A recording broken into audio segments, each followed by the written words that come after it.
Bapak Ibu hadirin yang kami hormati, selanjutnya marilah kita dengarkan sambutan Rektor Universitas Andalas kepada Bapak Profesor Dr. Yuliatri SHMH, disilahkan. Baik, terima kasih. Bismillahirrahmanirrahim.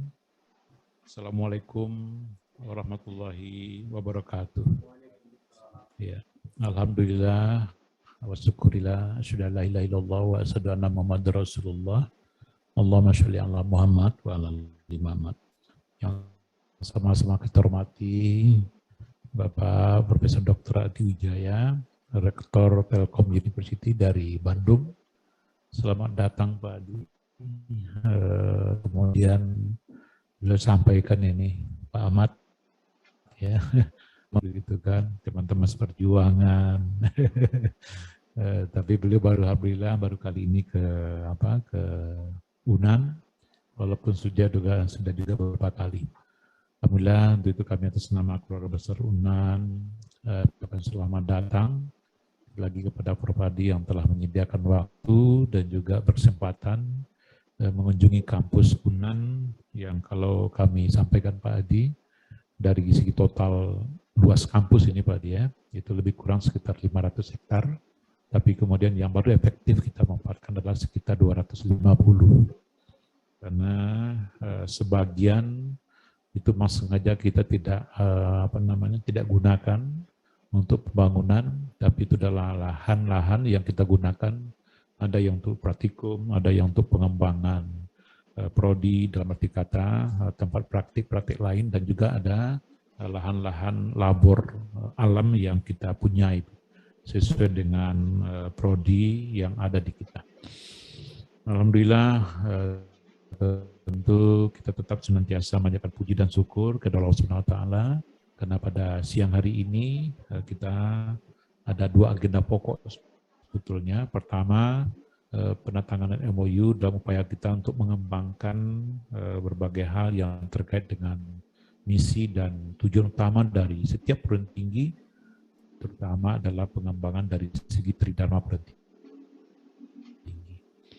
Kemudian kita tentu senantiasa berdoa, walaupun ya Pak Adi sama juga persis dengan semua perguruan tinggi yang ada di kita di Indonesia, memang dampak pandemi COVID-19 itu luar biasa, dan bagi kita khususnya UNAN memang untuk beberapa prodi tertentu ya memang khususnya kebijakan untuk PTM pembelajaran tatap muka itu memang kita lakukan secara terbatas. Dan terakhir tanggal 1 November kemarin kita sudah tetapkan juga untuk pembelajaran terbatas untuk semua prodi, tapi memang kita ambil kebijakan yang berkaitan dengan hanya untuk mata kuliah tertentu, dan kemudian juga semua dosen dan mahasiswanya itu minimal syaratnya adalah sudah vaksin, kira-kira demikian. Kemudian untuk prodi-prodi yang lain tadi kita memang mau tidak mau sejak di pertengahan 2020 memang kita juga sudah mulai begitu ya. Nah ini tadi kami seperti yang saya sampaikan tadi, kami terhitung sejak tanggal 31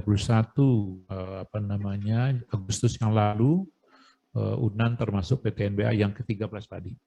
Jadi tepat kemarin tanggal 13 September 2021 ini kami juga lustrum ke-13 tadi. Jadi bersama juga dengan PTN yang diberikan status PTNBH PP nomor 9521. Jadi UNAN terakhir sebetulnya di samping yang ada sebelumnya 11, kemudian UNS juga bulan Oktober kemarin dia juga dapat PTNBH, kemudian UNAN Agustus kemarin, dan terakhir November kemarin adalah akhir Oktober kemarin adalah UB gitu. Dan sekarang memang beberapa perguruan tinggi itu sedang mengusulkan, dan juga ada proses peralihan status dari ada yang BLU, ada yang Satker begitu ya, menjadi PTNBH gitu. Memang salah satu syarat yang juga dipenuhi mengapa kemudian setiap perguruan tinggi dapat mengusulkan PTNBH itu minimal ada 4 syarat pokok begitu ya. Satu adalah untuk kualitas pembelajaran itu mesti unggul. Makanya itu yang menjadi patokan kita. Kemudian yang kedua itu dilihat dari segi kelayakan finansial itu memenuhi syarat. Ya, kemudian kita juga punya kepedulian sosial yang tinggi. Nah, terutama dari segi jumlah mahasiswa, dari jumlah mahasiswa yang ada itu menyediakan itu minimal 20%. Itu mesti yang secara akademik mampu, tapi secara finansial atau ekonomi itu tidak mampu.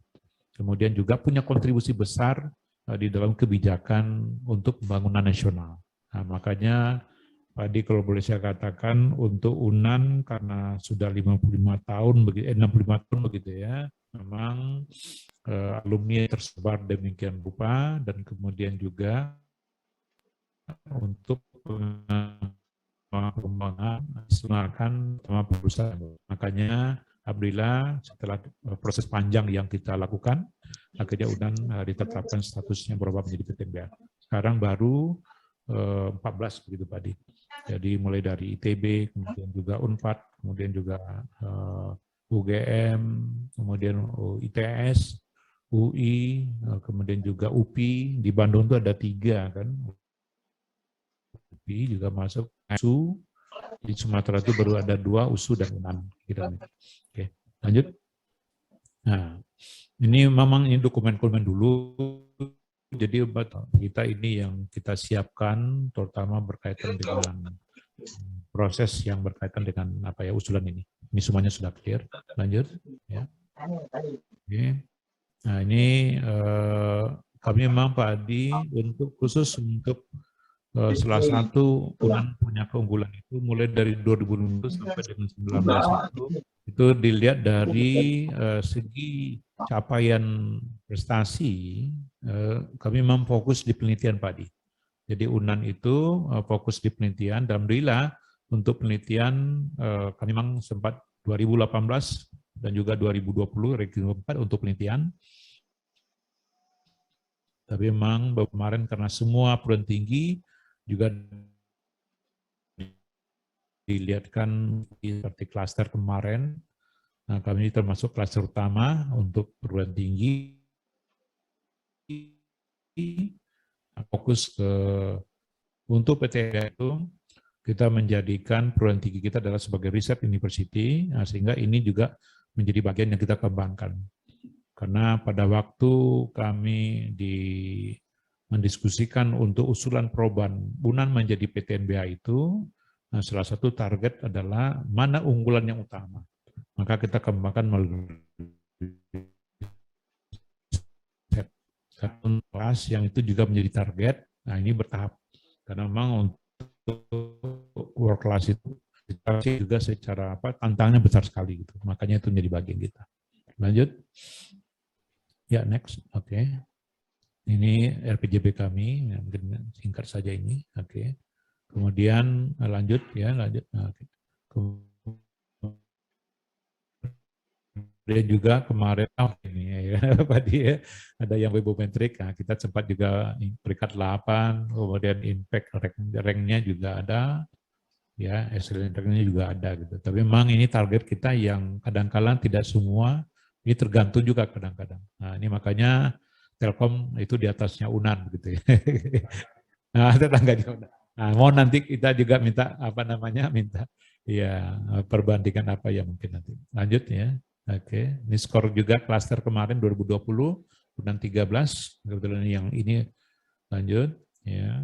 Nah, kemudian ini untuk UNAN kontribusi COVID tadi sejak awal alhamdulillah kita punya 2 fokus tempat yang menjadi andalan bagi masyarakat tadi. Kita punya rumah sakit dan itu rumah sakit rujukan COVID juga, dan kemudian kita juga punya labor.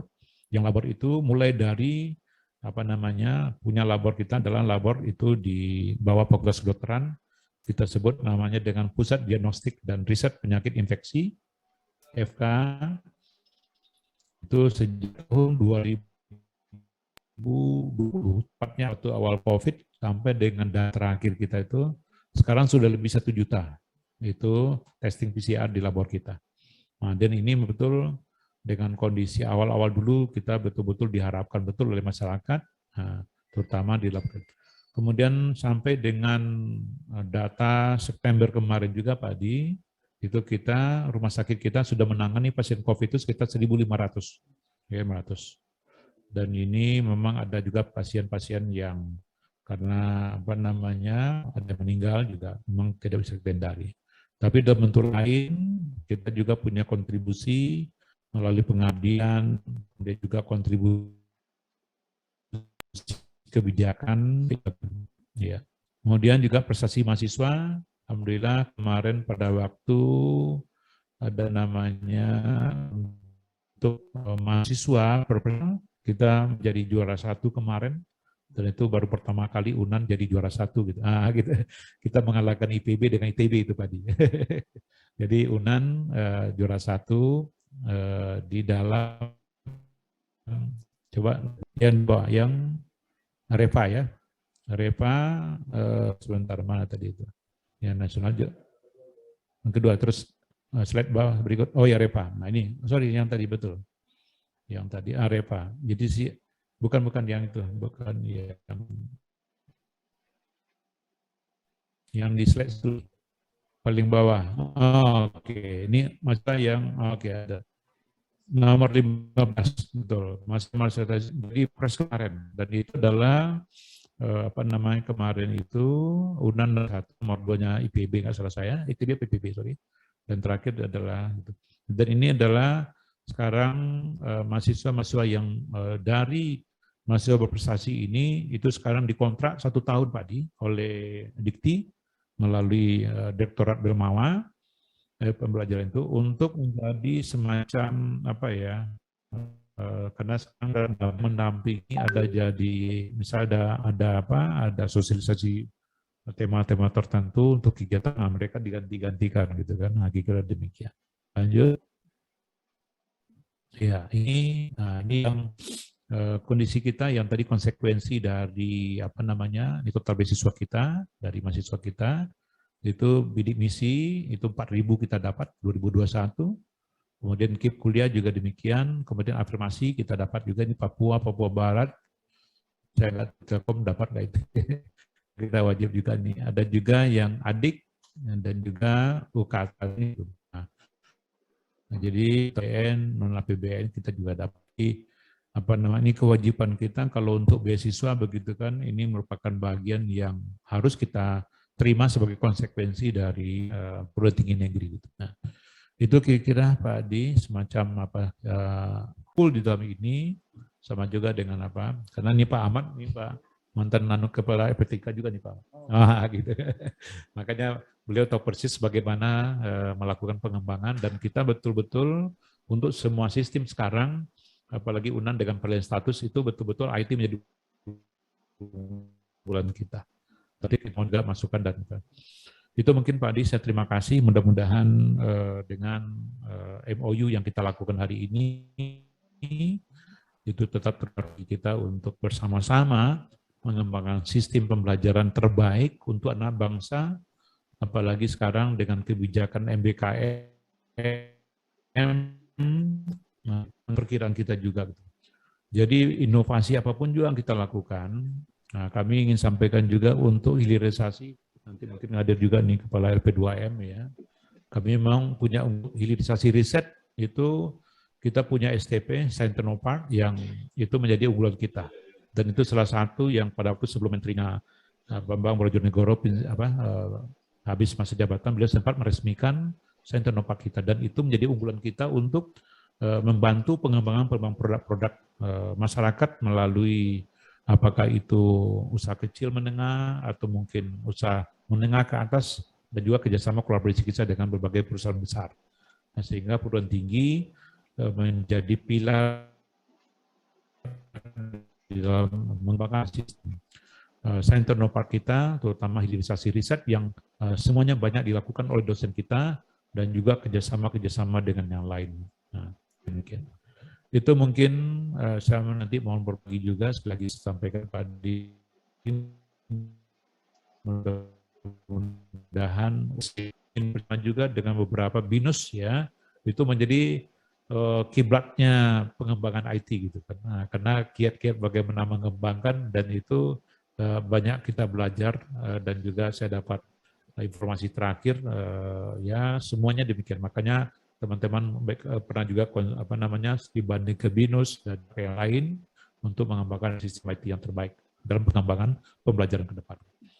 Itu mungkin yang dapat saya sampaikan. Terima kasih atas perhatian. Mohon maaf atas segala kekurangan. Saya akhiri dengan wabillahi taufiq wa hidayah. Assalamualaikum warahmatullahi wabarakatuh. Terima kasih kita ucapkan kepada Bapak Rektor Universitas Andalas yang telah memberikan gambaran tentang bagaimana harapannya di MOU ini, dan juga semoga dengan MOU